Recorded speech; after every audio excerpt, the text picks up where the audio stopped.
Howdy and welcome in. Do I look rested and refreshed? Because if I do, it's an optical illusion. So I had a really late night last night and I had two videos set out on the table that I wanted to do today. And I'm going to go in the complete opposite direction.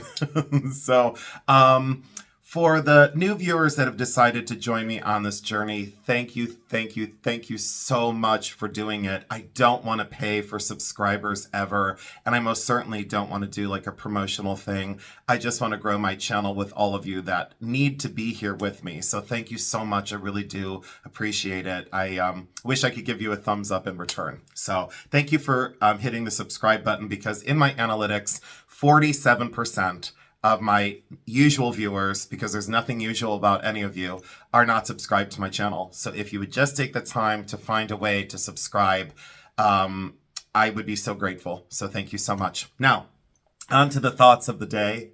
This is, I kind of have a tablet out on the desk of like things I want to cover, and that's what I wanted to cover today. Absolutely nothing. I almost knocked this vase over.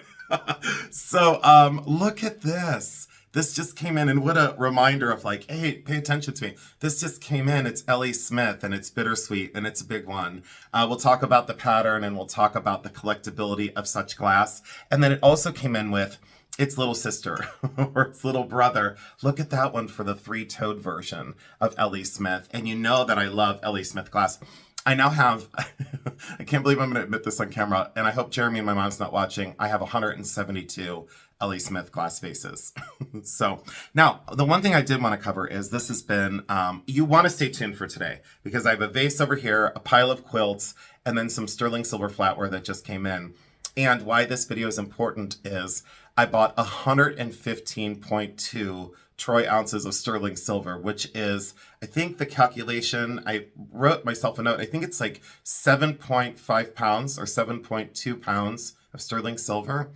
Anyway, speaking of sterling, I wanted to show this, and why I show this is, this has been with me for about, let me make sure I tell you correctly, 28 or 29 years. And I bought this at Goodwill back in the day. It was in the silver-plated items, and you can already tell because of my luck, they thought that this was wear, that was just oxidation, and this is very dirty. I never cleaned it. Let's see here. Right here, right there, they missed it, is the sterling silver mark. So that's the sterling silver mark, and I saw it. It was $1.99 back in the day.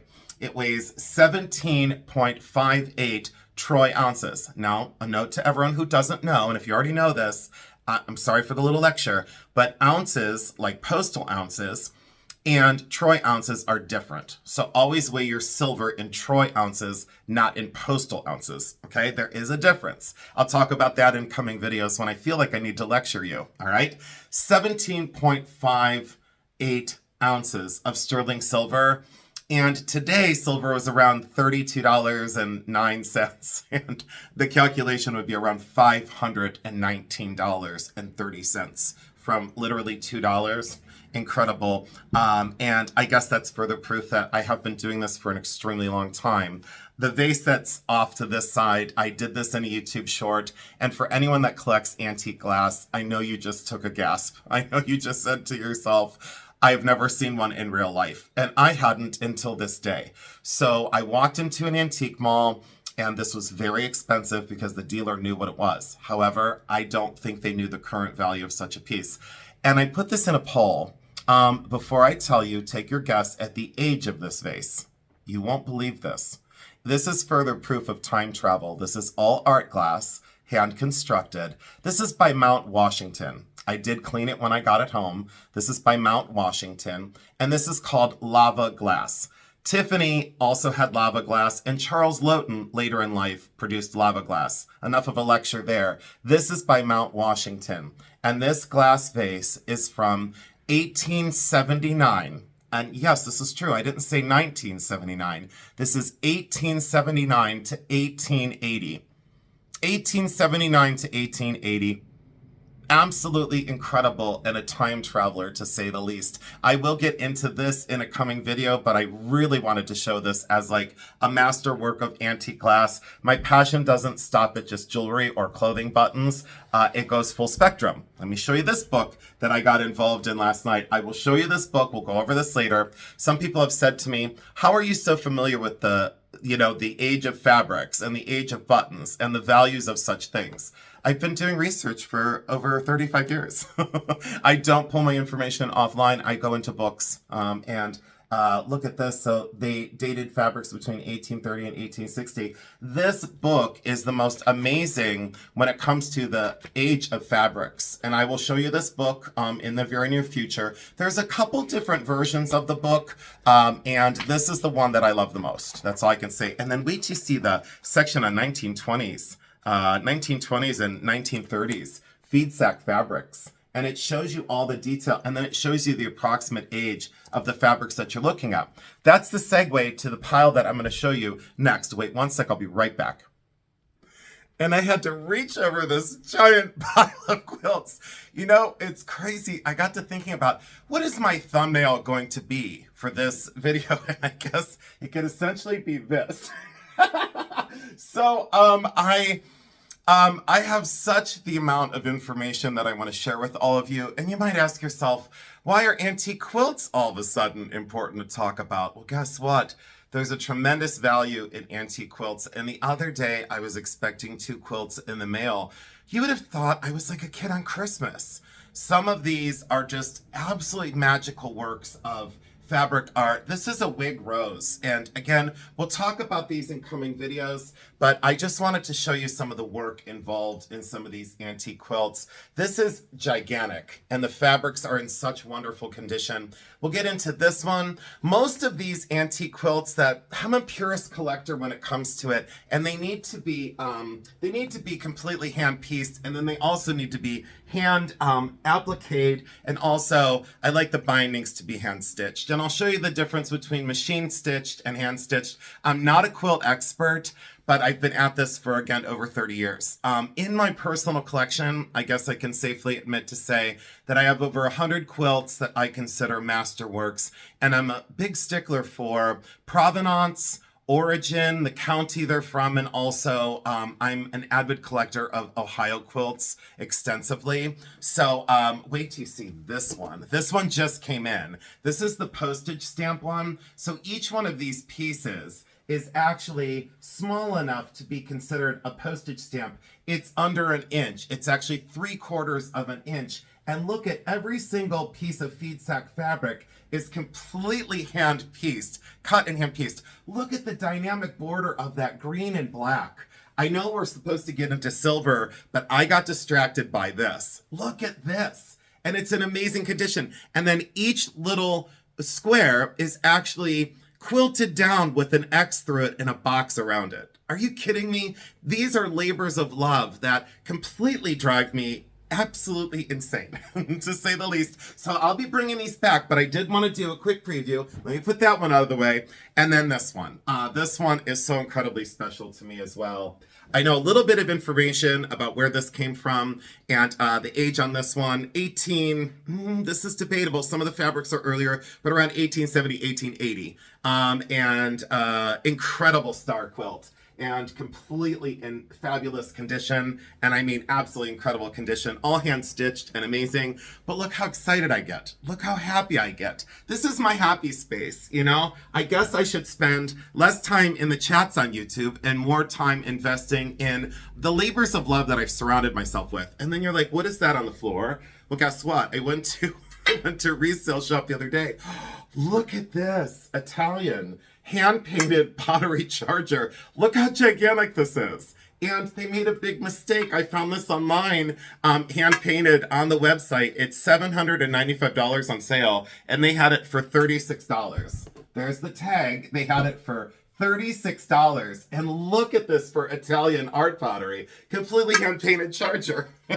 So, and that, I'll take that to a local show because shipping wouldn't be friendly on YouTube or eBay. This is another postage stamp quilt. This is just the top, so I'll get into this one as well. But look at the labor of love that it took to put this together, and the pieces are so incredibly small. And then this one on the bottom. So we have a lot to discuss and a lot to cover in these antique quilts. You might say to yourself, wow, that's really sun faded. You're right, it is. And guess what? It's an amazing quilt with an amazing story. So I appreciate you letting me show you that really quick. So stay tuned for future videos. I'm going to go camera down and we'll get into that box of silver because you're not going to believe it. You're going to go absolutely crazy right along with me.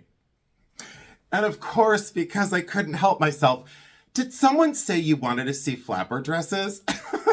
Look how crazy I am today. It's not just today. Look at this.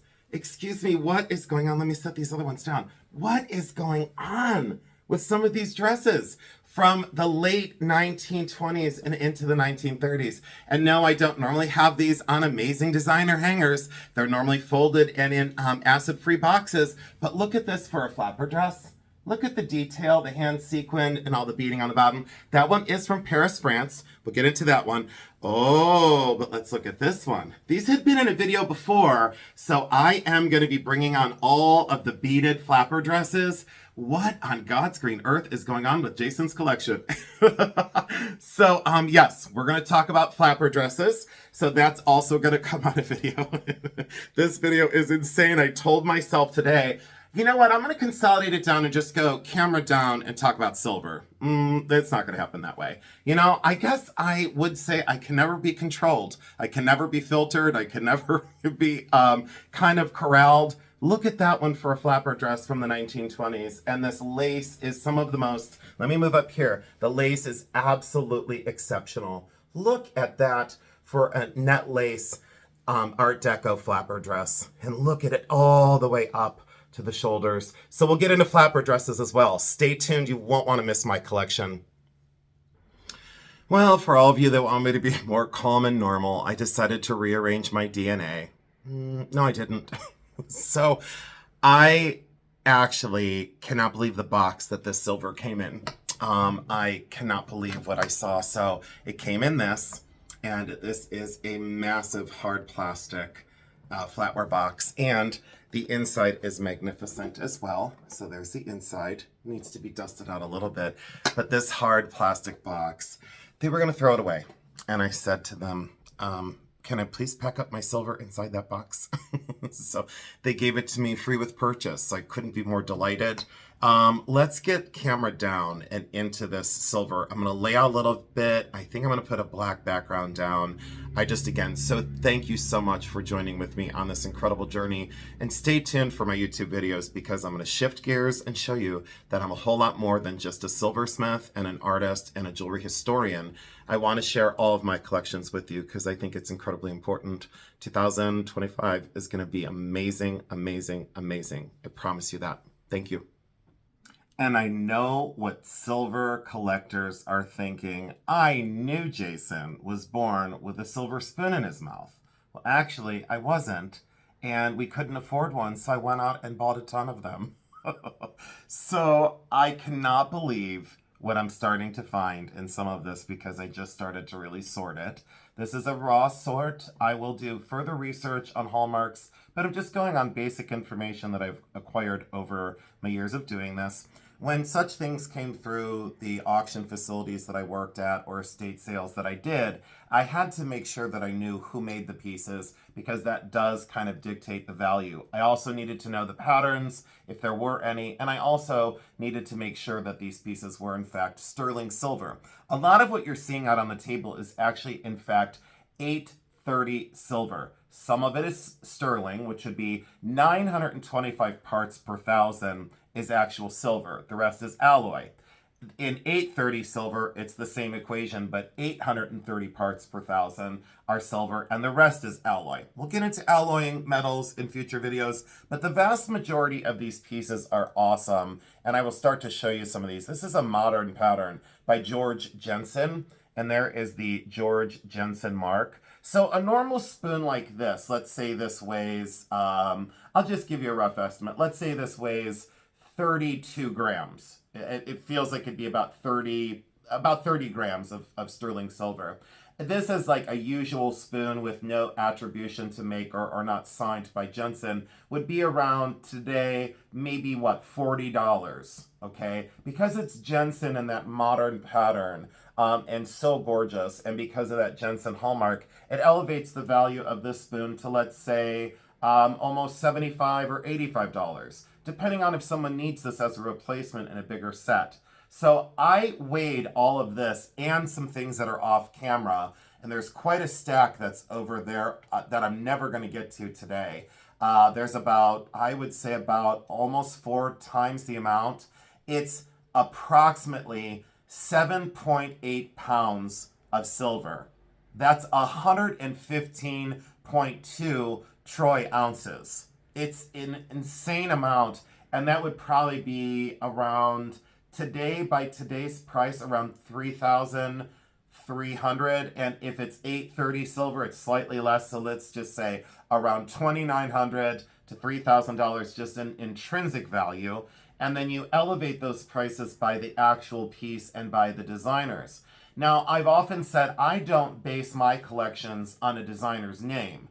However, when you see something crafted like this, you already know that it's a fine designer such as Jensen. And look at that mark again. So remember that dotted oval, and remember that says George Jensen, and a lot of times it says Denmark. Now there's a lot of different marks for Jensen. I don't have all of them out on the desk right now, but let me get my, I do use my 10-op loop. I just use the little loop that my dad gave me when I was 17 years old. Oh, this one is the G and the J in the box, and also signed Sterling and Denmark. So there's the other Jensen mark, or I should say another George Jensen mark for Danish sterling silver. And this does have a little dent inside of the bowl, so unfortunately that needs to be addressed. But look how this is all hand hammered. Look at how that surface is hand planished across the bowl and across this top portion. Does have a fancy monogram on the top here, which is okay because it's on the back of the piece. That spoon as well. Put it on a scale, maybe that's like 50 grams or 55 grams because it's a large serving piece. I would say, again, if someone needed this pattern with that kind of tapered center here, that is, it's not parallel. I'm trying to think of the Jensen pattern. I should have brought my book out, I guess. But long story short, that would be probably like 95 or 125. So the values do escalate very quickly. Please remember at the thrift stores as well, or yard sales, because these pieces do turn up. Look at that little salt spoon. So that's the only job, is to be a salt spoon. And I'll show you the little salt cellars next. So these spoons went inside of something that looked like this with an 800 silver swan. The wings open up on this. So the wings actually open, and that's the little salt cellar down in here. See the crystal body? And then this is the little salt cellar for your open salt. See how it's got the little salt container there? Maybe pepper in the front as well, or some other spice. And then it closes up. So that little spoon is how you get your salt.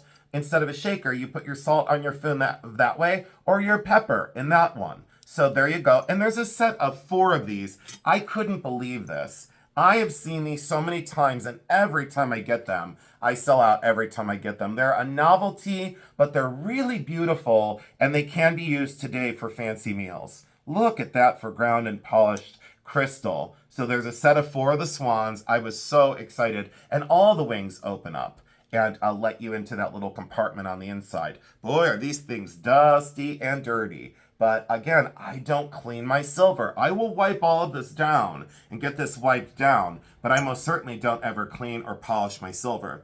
Interestingly enough, let me go into this box, because these are by Westmoreland. These are sterling silver, and it says right on here, New Kensington, Pennsylvania. So there you go for Westmoreland, and look at this. This is a more contemporary salt cellar with the sterling silver miniature Westmoreland spoons. And I think I have more to this set out on the table. I forget that pattern's name. It is not one of the most desirable, I can tell you that much right now. It's a little, plain, a little simple, the little ornamentation on the back. There's the sterling silver mark. And look at how cute this is.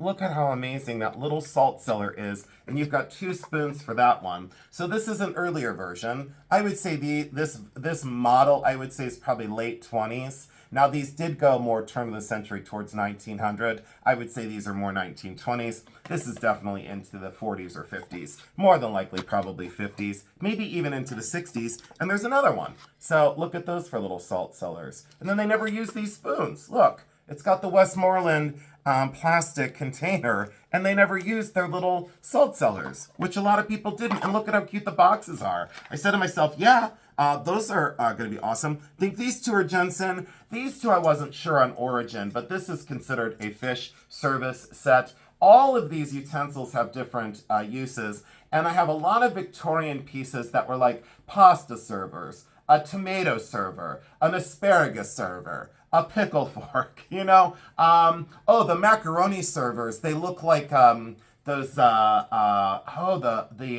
the swords that the Winkies had in The Wizard of Oz. I think they were called the Winkies. And they had those, or the pikeys, or the pike that the Winkies had. I forget what it is, but those kind of swords that those characters had in The Wizard of Oz. That's what a macaroni server looks like. It looks like one of those exotic tools, and they each had a very important and very elegant use in the Victorian time periods. These, I'm a little confused on origin. The stones might be aquamarine or jadeite, because it sure looks, they're leaning more, to me they're looking more jadeite now that I look at them, but those most certainly can also be aquamarine cabochons. I will definitely take a closer look at those. And look at that silver construction. They are signed down here. Let me see if an origin is on here. I don't think the origin much matters, especially to such collectors. There is a, looks like there is a number and then an NV, and that might be the maker. Let me take a look here at the solder seams. These are definitely at least 800 silver. Let me see here. That one's tough to read. These are definitely at least 800 silver. I don't consider these sterling. There's the mark right there. But these are definitely 100% at least 800 silver. Look at the construction of some of these. Very elegant. So on a set like this, you know, it takes a very special client to want something that looks like this. And I would say on this set, because of all that hand pierce work, that's all done by hand, by the way, and all that hand engraving is there done by hand as well. And as a silversmith, I would tell you this much. If you asked me to make a set like this with the bezel set stones, I would tell you I wouldn't do these for less than like $600. The amount of labor, the sheet of silver that you have to use, even if it is 800, you know what? It is marked right here. Oh, it is. I'm glad. AN 800. So there is the AN 800. So these are 800 silver. Wow, beginner's luck. So anyways, I would say on these, probably in the vicinity of, you know, it cost me $600 to make them. I would say if you got like $450 today, you'd be doing really well though. And I can't make these things for, you know, what people are selling them for now. I just can't. But how many people want such a fancy set right now? They just don't. Let me pause the video and I'll kind of regroup this. I'll be right back. Is that more attractive? I was so concerned with how that looked. I just didn't like the angle, and it just seemed jumbled and a mess. And I am very specific in my presentations, which reminds me, I can't be on too much longer because I do have a presentation this evening at one of the libraries here, and I am going to try and record it. It is a general appraisal fair, so anyone and everyone is invited from the public, and they bring in a cross-section of antiques and collectibles, and they challenge me to see if I know what the items are, what they're made out of, how old they are, and what they're worth. And I have to do everything from baseball cards to Beanie Babies to antique crystal to linens and quilts and clothing, art, pottery, art, glass, lamps and lighting, you name it, you know, oil paintings. The last one I did, there was a lady that brought in an exceptional sampler. It was just incredible, and it had been in her family for a long time, and she knew the value of it, and she didn't tell me she did. She didn't tell me she knew the value, and when she showed it to me, I said to her very calmly, I said, do you have security to get you to your car? And she was like 97, and everyone in the library kind of laughed. And she said, oh, you know what it is. And I told her everything I knew about the sampler. And I'm not a specialist in linen or early linens or early samplers. I told her what I knew about it. I told her the quality. And I told her the value would be around, I think I came up with around $7,500 to $8,500. And she looked at me very calmly and she said, you're exactly right. And I was like, what? And she said, you're exactly right, because I had an expert in the business do a written appraisal just a few years ago, and it fell within that range. And I was like, wow, that is so cool that I got to be so close. Anyways, these are sterling silver handles. So if you ever see this, a lot of times this plastic kind of throws people off, or sometimes this is silver plated or steel. On knife handles, I don't have any knives out on the desk. Same thing, the knife handles are usually sterling. Sometimes they're plated, but they're usually sterling. And then this, the blade is stainless steel. So anyways, this is, I think, more of the Westmoreland pattern, I believe. And those are really nice utensils. The serving pieces always go for more money. So the salad set, it wouldn't go for that much more. But a ladle like this in that pattern, without a monogram in solid sterling, that would be, you know, that's, I would say at least twice its weight in silver. So if that is like, you know, let's say it's $50 in silver, it's probably around $90 for resale if someone needs that. I'll put these out of the way. I got to start to clear the desk, and then that, and then they, this is a master butter, and this is the butter knife that would be on the butter tray, and it would be left there on the table, and everyone would take their little slab of butter and put it on their food. So there you go for a fancy service set. And that's why a lot of the silver sets are not surviving being melted down, which is really sad. I think these two are JENSEN as well. I think, well, hold on. One is, okay, well, they're both Denmark. I'll tell you that right now. They're both Denmark. One is JENSEN and one is HANSEN. This is by HANSEN, and this is George JENSEN. So there's those, and those are the marks. Those, the 3 building mark, I believe that's Copenhagen. I believe that is the mark for Copenhagen. There's the HANSEN mark, and then sterling. And then there's the JENSEN mark as well, right there. That dotted, that's the very early JENSEN mark right there. That could be the retailer or the designer mark here as well. But that's definitely, I believe that's Copenhagen. At least I think so. But both of those are sterling silver. These, the use on these little kind of shovels, I'm sure there's someone out there who knows exactly what they are. It has been recently disputed. So I'm not going to say, I'll wait until the next video to clear out the air on this, because this form has been disputed, by the way. And there are certain, like, there's sugar, there's marrow scoop, there's like a lot of different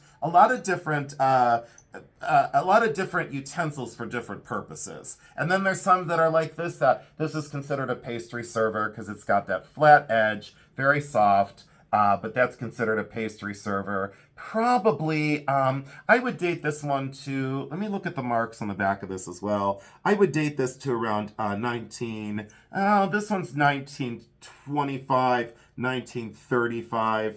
CH and F, I used to know who that is. A 16 under those buildings, but that's definitely Scandinavian. I'm not sure on the maker's mark right there. I have to do some research on that one as well. Look at that construction and that beautiful HANSEN monogram on the back. Look at that. And I said to myself, for an arts and crafts original server, now the price on this would elevate even more quickly. Let's say in scrap this is, let's say in metal it's worth $75. Let's just take a guess here. I know that at a retail show I could get more like $165, $175, maybe slightly more depending on maker. Sometimes, well, I won't make a comment on some of the flatware sets I've sold over the years because that's not fair because I don't have them to show you. But there was one that I sold for almost 3 times its weight, you know, its value of its weight. So there is a lot of money in these pieces. And again, they wouldn't know that this was silver at like the thrift. They would think, well, what are all those marks? I don't think they would know to sell this as silver. I would say metal on that is $830, maybe $800, maybe $900. I'm not exactly sure because it didn't have that mark on the back of it, but it's not plated. It's definitely silver. This one is Sterling Denmark, George JENSEN, And, oh yeah, that's the conjoined mark. George, Jensen, and Wendell. And there you go. So there is the conjoined mark. And a lot of times when you see George Jensen USA, it is worth slightly less than George Jensen Denmark.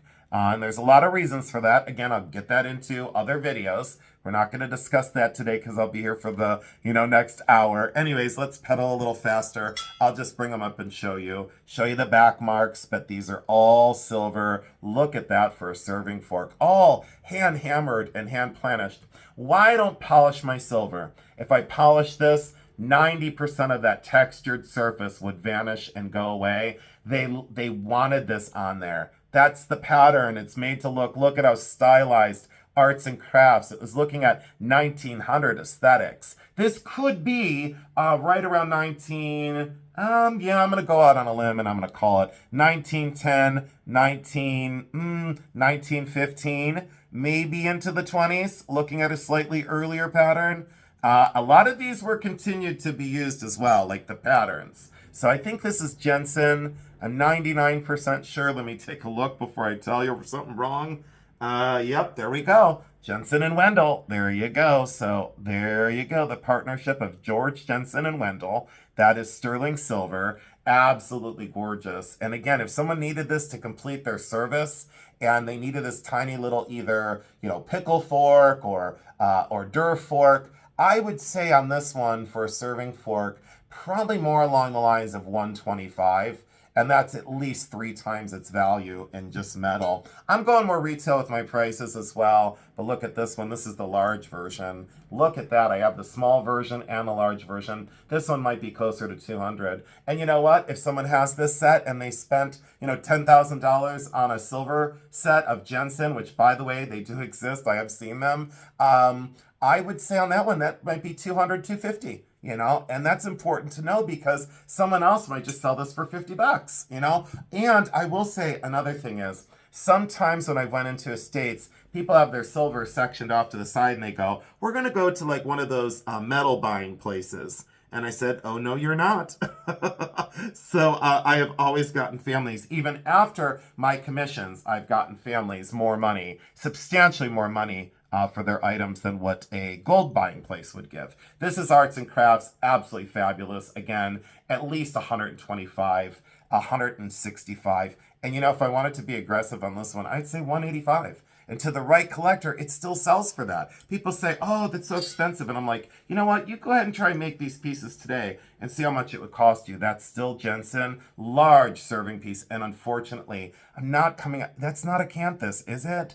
See, I think I know because I have I think there are about maybe around 30 Jensen flatware patterns. I probably know about, in my mind right now, I probably know about 15 of them. I don't specialize in flatware, but you have to be well versed and you have to know a little bit about everything. This one was definitely a presentation piece, inscribed there as a presentation piece. And these are, again, this looks like Hansen. It's Hansen, Denmark, and I would definitely say, oh, this was absolutely a presentation piece, but that's Jensen. Oh, I'm sorry, Hansen. Hansen. There we go. And Hansen is really well known for very modern jewelry, very modern silver, like modern is jewelry. So if you look up Hansen, you'll see a lot of jewelry produced by Hansen. Look at this for arts and crafts. I get lost in these pieces. I hope you're still with me. I really do. I hope this is being helpful to all of you. What a messy video so far. I was out of control earlier. Let's see, this one might be Jensen as well. And if this is, this is an early. That's very, very, very early. I'll have to do some research on the marks on this. Again, this as an arts and crafts original with that gorgeous leaf, all completely hand constructed in sterling. I would say on this one, oh boy, more like 185 to 225, and that's retail. And again, I know I can get it. It's just going to take a minute. I would never melt these things down. These are just rare survivors of the past. But Scandinavian silver just has, look at the way it's constructed. It's so well made, so thick and so robust. And the finish of these hand-constructed pieces with all that detailing, there's that hammered finish again. And you can see that this one was used more because the hammered and planished finish is worn down. And it is considered hammered or planished. I don't use any other terms to describe that. Let's see this one. Yeah, I'm not going to know that. This is probably American though. Art Nouveau. And look at that for an Art Nouveau spoon. Look how large. Absolutely stunning. Do I want to say what I paid for the collection? I really don't. I would almost be embarrassed to say because it was such a bargain and so low, and the profit margins on such a collection. I will likely probably go back and assist the family with some more financial restitution is what I will say. Look at that for an Arts and Crafts original. There is another piece to this in the other box. There is. And that box is, again, I could be here for hours and hours and hours on end. And then bottle openers that are sterling silver and, again, Scandinavian and absolutely gorgeous for sterling, hand-hammered, and a matched pair. You normally don't even find one. And now there's two bottle openers. And then let's get into the two ladles. Incredible Arts and Crafts original, robust. This is probably 800 silver on this one. Yeah, that one's 800 silver, absolutely. And look at that beautiful ladle, incredibly graceful. And these pieces, again, in such good condition. And this one, wow, these marks, I've got to look up the makers on these because it is going to elevate the price because that is 100% Arts and Crafts. Very stylized. People say, isn't that Art Deco? And I go, nope, not when it's hand constructed and looks like that. That's 100% purest Arts and Crafts. If you don't know about Arts and Crafts, please go over to my Arts and Crafts jewelry video because I worked really hard on it. And then I discussed Deco after that. But I did one on Arts and Crafts. And you'll have to scroll through my, several hundred videos now. And I really do appreciate your attention. These I've always thought were Jensen, so I'm going to have to check that out. Look how deep those hallmarks are. But again, it's not marked sterling or 925. So at the thrift, it's marked 830 though. So, but they would say, what does 830 mean? There's the 830 mark for the content of silver. And it's just 830 parts per thousand. Look at that for a match set. And I wish there was more of this. I don't think there is. I think this is it. I think that's all. And then this. These, and I forgot, these amazing little Demitas spoons. Those are 800 silver. Look how stunning. A whole set of them. Can you imagine how unfortunate it would be if someone cut the handles off and made jewelry? That's why I always tell people, please don't do that. You're ruining the history of silver goods. You're absolutely trashing them. And I mean completely trashing them. I love the originalness of seeing such pieces. And yes, there is a market for them as flatware. There is a market for it. You just have to find it. And these are some sort of grape shears or rose blossom shears. But those are stainless at the top. And then all this is either 800 or 830 silver, signed here by the artisan. Definitely Scandinavian, but look how well constructed for grape shears. Look at that elegantness of this. We can't lose these things. We have to rescue them. We have to save them and revere them. That's what they were put on the planet for. And it's of a gone by era. Once they're gone for good. So please try and defend them as much as you possibly can. I really want to thank you so much for joining in today. You have really lightened my mood. I have got to tell you, this YouTube thing is never really easy. I think as a content creator, we all realize that we have a limit to sometimes what we're willing to share. And I think at times I may have shared too much, but I look over my channel and I'm very proud of the work that I have created. And I'm very pleased with the catalog that I'm leaving behind. And I just want to say thank you again. I do want to encourage you to please help me out and hit that subscribe button. Please tell a friend, tell a neighbor. If you're at church or you're at your favorite restaurant and you see someone wearing jewelry, or you know someone that's into antiques, or you know a young adult in their late 20s or early 30s who, much like me back in the day, was just trying to pay for their books for school. I know how expensive college is, and especially more so now than ever before. If you just tell them, they may be able to get in this resale thing. They may be able to do what I've done over the last 30 years of my life. And they will find a path. I know it. I feel it. And I hope that this resonates with all of you out there. To everyone that has subscribed already, a gigantic thank you. I don't know what else to say. I'm incredibly grateful. That's what I will say. And I appreciate you staying with me. Future videos coming very, very soon. Jeremy is almost out on vacation. And once he goes out to Texas, I'm going to crank it up a notch. I am going to take some time off, but I'm going to crank it up a notch and do a whole lot more with videos. I do appreciate your time. Sorry for the extended outro, but you know how I end this because it's 100% true. I feel it. I hope you feel it. I love you because I do.